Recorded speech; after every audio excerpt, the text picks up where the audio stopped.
আমাকে অনেক কয় খালি খারাপ খবর শোনাম দাদা ভিডিওত, আজকে একটা ভালো খবর শোনাবো। হ্যাঁ বলেন তো, আমাদের জন্য বাংলাদেশের জন্য সবচেয়ে ভালো খবর কি হইতে পারে?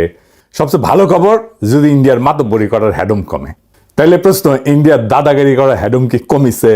হ্যাঁ কমিছে, ব্যাপকভাবে কমিছে। আর আপনাদের চোখেও সেটা ধরা পড়বে, আমি এক এক করে ধরে দিব। কয়েক মাসের মধ্যে বুঝতে পারবেন এই জিনিসটা। ব্যান্ড পার্টি বাজান সাহেব, হ্যাঁ ব্যান্ড পার্টি বাজান, একটা আনন্দের সময়। আসেন একে একে দেখে দিই।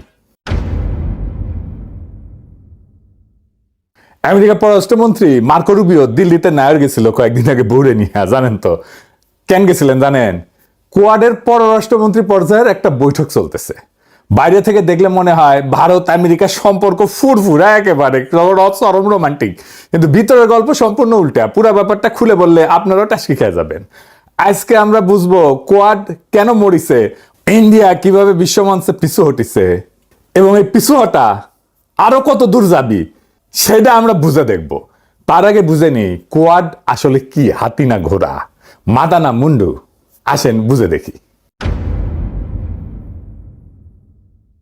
আগেও এটা নিয়ে বলছি আমার মেলা এপিসোডে, তবু আবার যাইতে নিতে তো অসুবিধা নাই, অনেকে হয়তো দেখেন নাই। কোয়াড হইতেছে আমেরিকা, জাপান, অস্ট্রেলিয়া আর ইন্ডিয়া, এই চারটা দেশের একটা জোট। উদ্দেশ্য একটাই, চায়নাকে ঠেকানো। কোয়াডের শুরু 2011 সালে, ওবামা তখন প্রেসিডেন্ট। ঘোষণা দিয়েছিলেন পিভট টু এশিয়া, মানে আমেরিকা এখন থেকে এশিয়ায় বেশি বেশি নজর দিবি। কেন? কারণ চায়না বড় হইতেছে, তাকে টেকাতে হবে।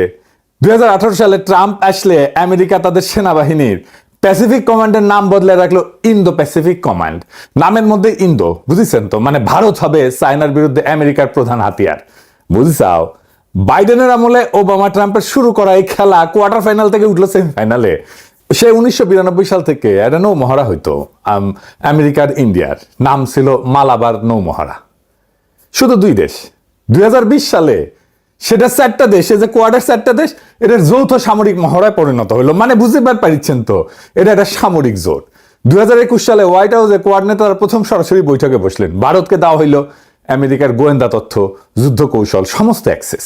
মোদি তখন উড়েছে আর কি, ইন্ডিয়ার চোটপাট দেখেননি, কিন্তু সেই উড়াল বেশি দিন টিকলো না, সেই সুখের হানিমুন টিকলো না। আবার জিজ্ঞেস করেন না হানিমুনে কে, স্বামী আর স্ত্রীকে?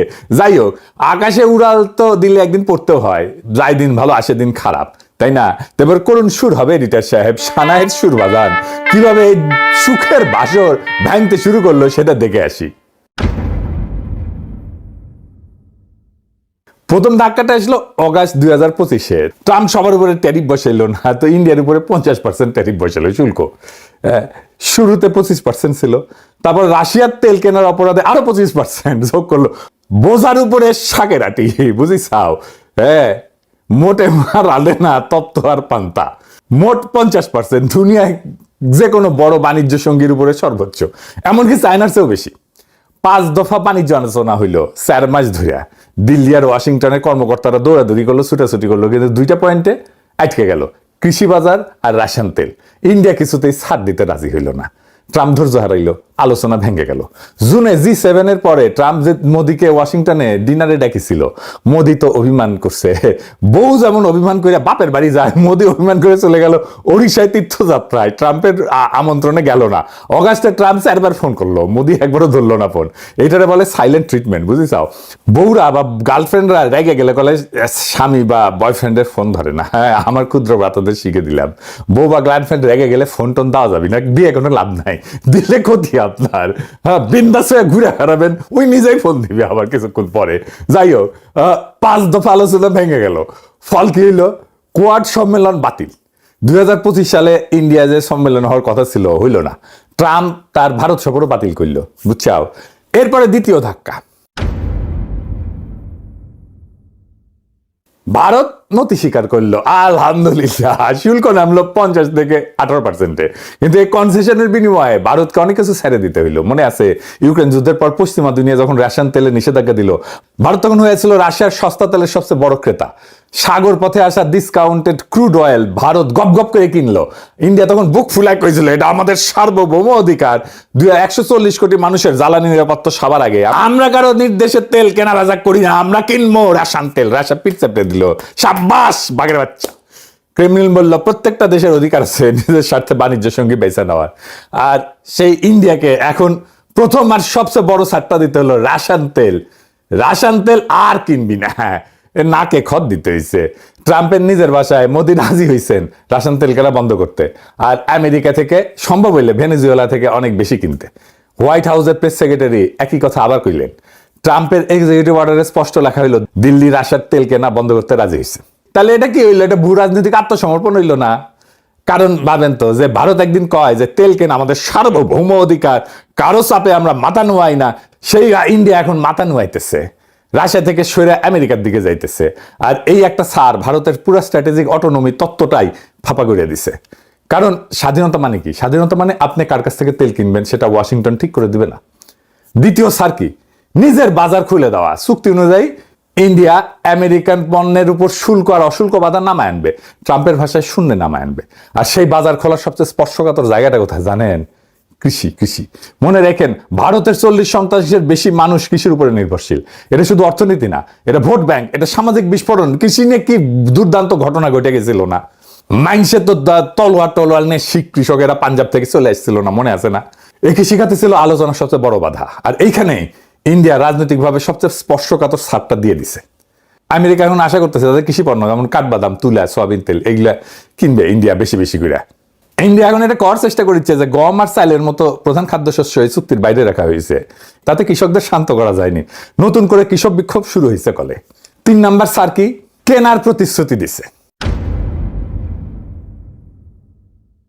ট্রাম্প দাবি করলো ভারত $500 বিলিয়ন আমেরিকান পণ্য কিনবে আগামী 5 বছর ধরে।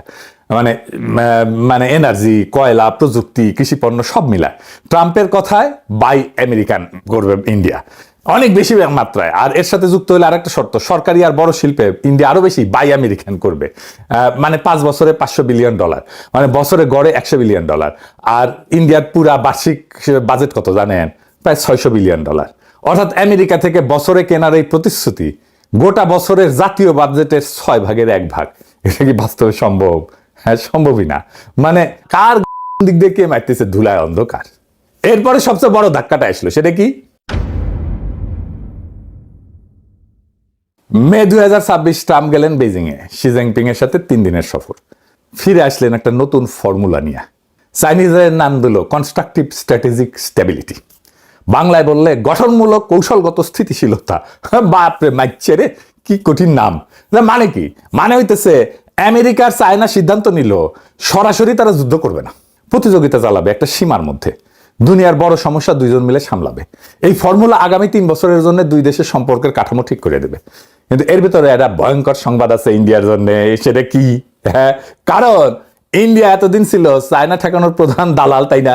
এখন আমেরিকা চায়নার সঙ্গে সরাসরি ডিল করছে, ইন্ডিয়া মাঝখান থেকে বাদ। ইন্ডিয়া কূটনীতিকদের ভাষায় এইটার নাম হয়েছে G2, মানে গ্রুপ 2, 2 মোড়লের ব্যবস্থা। ধারণাটা সহজ, কিন্তু ইন্ডিয়ার জন্য ভীতিকর। পৃথিবীর 2 বৃহত্তম শক্তি আমেরিকা আর চীন নিজেদের মধ্যে একটা সমঝোতা পৌঁছায় বিশ্বটাকে ভাগাভাগি করে চালাবে, বাকিরা দর্শক, দুধভাত। আর আরেকটা নাম আছে কন্ডোমিনিয়াম, মানে যৌথ কর্তৃত্ব, দুইজনে মিলে একটা সম্পত্তির মালিকানা। কেন এটা ভারতের কাছে দুঃস্বপ্ন? কারণ তো খুব সিম্পল, কারণ এই G2 ইন্ডিয়াকে সরাই দেবে আমেরিকার কাছ থেকে। আমেরিকার কাছে তো ইন্ডিয়ার কোনো গুরুত্ব নাই, তার কৌশলগত গুরুত্বই নাই, জিরো। তার কূটনৈতিক জায়গায় সংকুচিত করবে। এই চেষ্টা কিন্তু আগেও হয়েছে। কখন হয়েছে? ক্লিন্টন ওবামার আমলেও আমেরিকা চীনের সাথে সমঝোতার একটা চেষ্টা করছিল, কিন্তু সেটা ঠিকমতো কাজ করে নাই। এইবার ট্রাম্প নিজের মুখে 2025 সালের অক্টোবরের শেষে এশিয়া সফরের সময় শি জিনপিং এর সাথে বুসানে একটা মিটিং করছিল। ওই সম্মেলনে নিজেই এটাকে G2 বৈঠক বলে বর্ণনা করছিল, যে বৈঠকে নাকি এশিয়ার চিরস্থায়ী শান্তি আনবে। শি কম উচ্ছ্বসিত ছিলেন, কিন্তু একই সুরে বললেন যে চীনের উত্থান ট্রাম্পের মেক আমেরিকা গ্রেট এগেন স্বপ্নের সাথে হাত ধরাধরি করে আগাবে। এই একটা শব্দ G2 এশিয়ার সব রাজনীতিতে আতঙ্ক ছড়াইল। এই এক G2, এই শব্দ, সামান্য শব্দ ইন্ডিয়ার জন্য একটা আতঙ্কের নাম, দিল্লির জন্য একটা আতঙ্কের নাম। কেন? 3টা জায়গায় আতঙ্কটা কাজ করেছে। কি কি? আসেন দেখি। প্রথম বিষয় তো চীন বেপরোয়া হয়ে উঠবে, তাই না? ইউএস চায়না মেলবন্ধন এটা বেজিংকে ভারতের বিরুদ্ধে আর গোটা অঞ্চল আরো আগ্রাসী করে তুলতে পারে। তো আর কাউকে তো কেয়ার করার দরকার নাই। ওয়াশিংটন তো বেজিংকে সামলাইতে এতদিন, এখন যদি সামলানো বন্ধ করে তাহলে সীমান্তে ভারত মহাসাগরে চীনের চাপ বাড়বে। দুই নাম্বার কি হবে? আমেরিকার কাছে ভারতের দরকার ফুরাবে। আমেরিকা চীন কাছাকাছি আসলে ভারতের ইউটিলিটি, উপযোগিতা আমেরিকার কাছে কমে যাবে, স্বাভাবিক। আর দিল্লির সঙ্গে সহযোগিতা করার, মতভেদ সামলানোর আমেরিকান যে ইনসেন্টিভ, প্রণোদনা, এটাও কমে যাবে। এতদিন ভারতের পুরো কৌশলটায় দাঁড়াইছিল এই ভিত্তির উপরে, চীনকে ঠেকাইতে আমেরিকার ভারতকে দরকার। এটাই তো, সেই দরকারটাই যদি চলে যায় তাহলে আর কি হইল? সবই তো শেষ। তিন নাম্বার, এই যে পুরা ইন্দো প্যাসিফিক যে স্ট্রাকচারটা তৈরি করছিল, এই কাঠামোটা ভেঙে পড়বে। মানে কোয়াড, ইন্দো প্যাসিফিক জোট সব অর্থহীন হয়ে যাবে। এটা আমার কথা না, আমেরিকার সবচেয়ে প্রভাবশালী think tank council on foreign relations এটা সরাসরি বলছে এই বেইজিং বৈঠক বাকি দুনিয়াকে নতুন অনিশ্চয়তায় ফেলছে।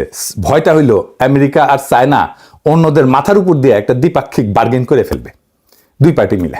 অন্যদের মাথার উপর দিয়ে মানে মোদির মাথার উপর দিয়ে, আসলে বুঝিছাও। এইবার আসেন হেক্সেতের স্বীকারোক্তি আর কোয়াডের মৃত্যু, এটা কেমনে হয়েছে এটা একটু দেখি। আমেরিকার যে যুদ্ধমন্ত্রী আর কি, পিট হেক্সেথ, ও এপ্রিল মাসে কংগ্রেসে গিয়ে কি কইল শুনেন। বলল চায়নার সঙ্গে আমরা একটা ফ্লেক্সিবল রিয়ালিজম করব। মানে কি? মানে কঠোর ঠেকানোর নীতি না। আর বললেন আমেরিকার মিত্রদের এখন থেকে নিজেদের প্রতিরক্ষার বোঝা নিজেদেরকে বহন করতে হবে। এটা পররাষ্ট্রনীতির ভাষায় এটা বিরাট কথা। আগে আমেরিকা বলতো তোমরা আমার পক্ষে থাকো, আমি তোমাদের রক্ষা করব। এখন বলতেছে তোমার সমস্যা তোমার নিজেরা সামলাও, তোমার ম্যাও তুমি নিজেরা সামলাও। আর এর সবচেয়ে বড় প্রমাণ কি জানেন? ইন্ডিয়ান সংবাদ মাধ্যম দ্য প্রিন্ট 2 দিন আগে রিপোর্ট করলো কোয়াডের বার্ষিক নেতা সম্মেলন আর হবে না। যা হবে সেটা হইতেছে G7 বা এপেক সম্মেলনের সাইড লাইনে। মানে কোয়াড একটা স্বাধীন ফোরাম হিসেবে কার্যত মৃত। ইন্ডিয়া নিজেই কোয়াডের চেয়ারম্যানশিপ অস্ট্রেলিয়ার হাতে তুলে দিতেছে। মানে বুঝছেন তো, ইন্ডিয়া নিজে বুঝে গেছে খেলা শেষ। এইবার ইন্ডিয়া কিভাবে পিছু উঠতেছে এই অঞ্চলে সেটা একটু দেখেন। কয়েক বছর আগে ইন্ডিয়া নিজেকে দক্ষিণ এশিয়ার তো মোড়ল ভাবতো, দাদা ভাবতো। এখন চারপাশে কি হইতেছে? মালদ্বীপে ইন্ডিয়া আউট আন্দোলন করিয়া মুজ্জু ক্ষমতায় আসছে। ইন্ডিয়ান সেনাদের ওই দ্বীপ দেশ থেকে বিদায় নিতে হয়েছে। শ্রীলঙ্কায় বামপন্থী অনুরা কুমারা দেশ নায়িকা ক্ষমতায় আসছে। দিল্লির পরিবর্তে সে বেইজিং এর দিকে ঝুঁকছে। নেপালে ছাত্র অভ্যুত্থানের পর জেনজি প্রধানমন্ত্রী মাথা তুলে কথা বলতেছে ইন্ডিয়ার সাথে। আগে তো পররাষ্ট্র সচিব ডিল করতে, এখন কইছে ডিল করতে হলে মোদিকে আসতে হবে। ভুটানও আস্তে আস্তে চীনের সাথে সীমান্ত আলোচনা শুরু করছে। চুক্তি অনুযায়ী কিন্তু ভুটান করতে পারে না। হ্যাঁ, মানে ইন্ডিয়ার পররাষ্ট্রনীতিটা দেখবে। যাই হোক, মিয়ানমার তো কখনো দিল্লির পকেটে ছিল না, আর বাংলাদেশে তো দিল্লির দাসী সেই সরকারও নাই। ডিপ্লোম্যাট ম্যাগাজিন অনুযায়ী 2026-এ একটা বিশ্লেষণ ছাপা হয়েছে, শিরোনাম হইতেছে how India lost the diplomatic initiative with its neighbour. মানে প্রতিবেশীর সাথে কিভাবে ডিপ্লোমেসিতে হারিয়েছে ইন্ডিয়া, বুঝিছাও। ইন্ডিয়ার একটা পলিসি ছিল নেইবারহুড ফার্স্ট, প্রতিবেশী প্রথম। এই নীতি বলতেছে ওরা কাঠামোগতভাবে ব্যর্থ হয়েছে। ইন্ডিয়ার একটা বাজেট ছিল বাংলাদেশের জন্য, 2026-27 বাজেটে বাংলাদেশের জন্য বরাদ্দ কমাই দিচ্ছে। মানে বুঝে গেছে, হ্যাঁ এটা গন কেস। প্রশ্ন হলো ভারত আর কত দূর পিছু হটবে? পিছু হটার আরো 3টা ঢেউ আসতেছে আমি মনে করি। এই পিছু হটার এই 3টা ঢেউ কি কি? প্রথম ঢেউ অর্থনৈতিক। 18% শুল্ক ইন্ডিয়ার রপ্তানি খাতকে এখনো কাবু করে রাখছে। ইন্ডিয়ার বস্ত্র, রত্ন, অলংকার, চামড়া শিল্প, কৃষি পণ্য সব ধাক্কা খাইছে। মোদির নিজের রাজ্য গুজরাটে রপ্তানিকারকরা সবচেয়ে বেশি ক্ষতিগ্রস্ত। এই অর্থনৈতিক ধাক্কা আগামী 2-3 বছরের রাজনৈতিক চাপে পরিণত হবে, দেখবেন আপনি। আমি আজকে বলে রাখলাম, লিখে রেখেন। মোদি এখন নিজেই বলতেছে ইন্ডিয়ানরা যেন সোনা না কেনে। দেখেন দেখেন এই সাহেব দেখেন कि साल भर तक घर में कोई भी फंक्शन हो, कोई भी कार्यक्रम हो, हम सोने के गहने नहीं खरीदेंगे, सोना नहीं खरीदेंगे। विदेशी मुद्रा बचाने के लिए हमारी देशभक्ति हमें चुनौती दे रही है और हमें इस चुनौती को स्वीकार करते हुए विदेशी मुद्रा को बचाना होगा। দেখলেন তো, নিজেই বলছে না যেন সোনা না কেনে। কি রকম জাউরা দেখেন। কংগ্রেসের অর্থমন্ত্রী একবার বলছিল যে ধরেন আমরা সোনা কিনলাম না, তাতে কি হইতে পারে চিন্তা করেন। ইন্ডিয়ানরা যদি সোনা না কেনে তাহলে অর্থনীতির অবস্থা কি হতে পারে না? এখানে প্রচুর টাকা বাঁচবে। শুনেন, Suppose we stop gold imports, not stop in the government stopping it. Suppose the people of India don't demand gold and we don't have to import gold for 1 year. Just imagine, for 1 year, the whole situation will so dramatically change. Please resist the temptation to buy gold. এইটা শুনে মোদির সে কি how cow, আরে বাপরে, সোনা কেনা বন্ধ করতে বলছে। ওরে বাপরে, বন্ধ করতে বলেনি কিন্তু। দেখেন মোদি কি বলছিল। अब ये दिल्ली की सरकार, माताएं बहनें, आपका मंगल सूत्र छीनने के लिए तैयार बैठी है। ये गरीबी के लिए, महंगाई के लिए ये दिल्ली के नेता कैसी भाषा बोलते हैं। हमारे देश के वित्त मंत्री ने ये कहा कि आर्थिक संकट इसलिए पैदा हुआ है कि लोग सोना खरीदते हैं। बताइए, आपके गले उतरता है भाई? দেখেছে এখন নিজেই কইতেছে সোনা কিনবেন না। হ্যাঁ, যাই হোক, দ্বিতীয় ঢেউ কি আসবে এটা কৌশলগত। আমেরিকা যেহেতু চায়নার সঙ্গে সরাসরি কথা বলতেছে, ভারতের যে সুইং স্টেট অফ এশিয়া এটার মর্যাদা আছে সেটা কমবে। সুইং স্টেট মানে এই স্টেটের উপরে এশিয়ার উপরে কর্তৃত্ব অনেকখানি নির্ভর করে, এটা কমে যাবে। এটা আমরা আগে আলোচনা করছি। তৃতীয় ঢেউ কি? আঞ্চলিক প্রতিবেশী দেশগুলো যত বুঝবে যে দিল্লির পেছনে আগের মতো ওয়াশিংটনের অন্ধসমর্থন নাই, তত তাদের আত্মবিশ্বাস বাড়বে। এটা আমাদের দেশের জন্য দরকার। আমাদের দেশের পলিটিশিয়ানরা তো ইন্ডিয়া শুনলে ভয়ে কাজ হয়ে যায়। যাই হোক, এদের দরাদরি সক্ষমতা বাড়বে যদি করতে চায়, ফলে ভারতের আঞ্চলিক প্রভাব আরো কমবে। মোদী সরকার ঘরে খুব দাপটে আছে, তাই না? হ্যাঁ, পশ্চিমবঙ্গ জিতেছে, কিন্তু ঘরের জোর আর বাইরের জোর এক জিনিস না। হিন্দুত্ববাদ ঘরে কাজ করছে, বাইরে সত্য তৈরি করছে। এবার আসল প্রশ্নে আসি, বাংলাদেশ এই পরিস্থিতিতে ইন্ডিয়ার সঙ্গে কিভাবে ডিল করবে? এক নাম্বার, ভাষার বদল করতে হবে। এতদিন আমরা ভারতের সঙ্গে আলাপ করছি একটা ভয় মাখানো ভাষায়, সে ভাষার দিন শেষ। আর নতুন ভাষা হবে সমতার। দুইটা সার্বভৌম রাষ্ট্রের মধ্যে যেমন কথা হয় তেমন, দাদা না, প্রতিবেশী না। দুই, হাসিনাকে ফেরত চাইতে হবে। হাসিনার বিরুদ্ধে মামলা হয়েছে, হাসিনার সাজা হয়েছে, দিল্লি তাকে আগলায় রাখতে পারবে না, এটা বলতে হবে। এটা রাজনৈতিক দাবি না, এটা আইনি বাধ্যবাধকতা। ভারত না দিলে আন্তর্জাতিক ফোরামে এই বিষয় তুলতে হবে। তিন নাম্বার, পানির বন্টন। তিস্তা চুক্তি 14 বছর ধরে ঝুলাই রাখছে, গঙ্গা চুক্তির মেয়াদ শেষ। আন্তর্জাতিক নদী আইনের আশ্রয় নিতে হবে আমাদের পানির ন্যায্য হিস্যার জন্য। 4 নাম্বার, সীমান্ত হত্যা। বিএসএফ এর হাতে বাংলাদেশি নাগরিক হত্যা বন্ধ করতে হবে। আর শ্রীলঙ্কা আলাউদ্দিন বলে কি দেখেন, বলে অনুপ্রবেশ হইলে সেটা নাকি আলাদা কথা। শুনুন, আপনারা যেটাকে বর্ডার কিলিং বলছেন সে সম্পর্কে যদি আপনারা বিস্তারিত জানেন তাহলে খুশি হব। বর্ডার কিলিং হচ্ছে যদি অন্য দেশের বাহিনী কর্তৃক আমাদের সীমান্তে অথবা জিরো লাইনে এসে যদি কিলিং করে, সেটাকে আমরা বর্ডার কিলিং বলতে পারি। যদি আমাদের সীমানার অভ্যন্তরে এবং তাদের সীমানার অভ্যন্তরে কোন রকমের কোনো অপরাধে জড়িত থাকে কেউ, ইললিগেল ট্রেসপাস করে যায় কেউ, সেটা তারা কিভাবে অ্যাড্রেস করবে সেটা তাদের দেশীয় আইনে করবে। এটাকে বর্ডার কিলিং বলা ঠিক হবে না। শুনিছেন, মাদার বোর্ডের কেউ কেন বলে না যে দুনিয়াতে সবচেয়ে বেশি অনুপ্রবেশ হয় আমেরিকাতে, দুনিয়া পশ্চিম রাষ্ট্রগুলোতে সবচেয়ে বেশি অনুপ্রবেশ হয় ইন্ডিয়ানরাই অনুপ্রবেশ করে বেশি। তাহলে কি সীমান্তদের গুলি করে মারে নাকি মাদার বোর্ড? এরপরে এসে ইন্ডিয়ার সঙ্গে আমাদের বাণিজ্য ঘাটতি আছে, ভারতীয় পণ্যের বিকল্প খুঁজতে হবে। চীন, ইন্দোনেশিয়া, ভিয়েতনাম, তুরস্ক অনেক উৎস আছে, ট্রানজিট সুবিধা বন্ধ করতে হবে। এটা আমাদের কোনো লাভ হয় নাই। আর কি, আমাদের বহুমুখী মিত্রতায় যাইতে হবে। শুধু আমেরিকার দিকে তাকিয়ে থেকে ইউনুস সরকার যে ভুল করছে সেটা পুনরাবৃত্তি করা যাবে না। জাপান, চীন, তুরস্ক, রাশিয়া, সৌদি আরব, ইন্দোনেশিয়া, মালয়েশিয়া সবার সঙ্গে শক্ত সম্পর্ক করতে হবে। কেউ একা চাপ দিলে অন্য জায়গা থেকে সাপোর্ট আসবে। 7 নাম্বার, পাকিস্তানের প্রশ্ন। এটা সবচেয়ে স্পর্শকাতর কিন্তু সবচেয়ে কৌশলগত। দিল্লি যতদিন বুঝবে বাংলাদেশ পাকিস্তান সম্পর্ক স্বাভাবিককরণ একটা রিয়েল অপশন, ততদিন দিল্লি বাংলাদেশের সঙ্গে দরাদরি করতে রাজি থাকবে। ভারতকে বুঝাই দিতে হবে যে বাংলাদেশ আর তাদের পকেট রাষ্ট্র না। কিন্তু এইগুলা কি পারবেন করতে? না মনে হয়।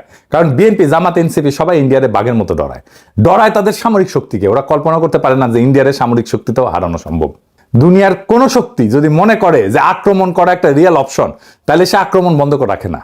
বড় শক্তি সবসময় সামরিক শক্তির এই সক্ষমতাকে লিভারেজ হিসেবে কাজে লাগায়, এরই নিয়ম। কিন্তু ইরান শিখাইছে আমেরিকা, ইসরায়েলের মতো দুই পরাশক্তিকে, বৃহৎ পরাশক্তিকে ঘোল খাওয়ায় দেওয়া যায়। ভূ রাজনীতি একটা গেম। এই গেমে দুর্বলেরা হারে না, সবলেরাও জেতে না। যারা টাইমিং বোঝে তারা জেতে। বাংলাদেশের ভাগ্য ভালো যে এই মুহূর্তে আমরা একটা বিরল জানালা পাইছি। আমেরিকা চায়নার সঙ্গে ডিল করতেছে, ভারত পিছু হটতেছে, চায়না দক্ষিণ এশিয়ায় উপস্থিতি বাড়াইতেছে, জাপান, কোরিয়া, তুরস্ক সবাই বাংলাদেশের দিকে তাকায় আছে। এই জানলা চিরকাল খোলা থাকবে না। 2-3 বছরের মধ্যে নতুন কাঠামো বসবে। সেই কাঠামোয় আমরা কোথায় থাকবো সেটা এখন ঠিক হইতেছে। বাংলাদেশের এখন প্রভুর পেছনে দাঁড়ায় থাকার দিন শেষ। নিজের পায়ে দাঁড়ানোর সময় সাহস দরকার, কৌশল দরকার, ধৈর্য দরকার। সেটা করতে পারলেই বাকি দুনিয়া আমাদের সম্মান করবে। আর সেই সম্মান থেকে আসে কৌশলগত শক্তি। সেটা বাংলাদেশের প্রচলিত রাজনৈতিক দলগুলো পারবে না, তাদের ভীরুতার কারণে। আফসোস, আমাদের আসলে জনগণের রাজনৈতিক দল লাগবে। সেটা গড়ে না তোলা পর্যন্ত আমরা কোনো সুযোগ কাজে লাগাতে পারবো না। যেমন জুলাইকে আমরা রক্ষা করতে পারি নাই, এই নতুন রাজনৈতিক দল গড়ে তোলা কিন্তু কোনো জটিল বিষয় না, জটিল কাজ না, টাইমও বেশি লাগবে না। খালি লাইগা পড়তে হবে, সবকিছু তৈরি আছে, মানুষজন ঝাঁপে পড়বে। আশা করি সেই কাজটা হবে তাড়াতাড়ি, ইনশাল্লাহ। ইনকিলাব জিন্দাবাদ।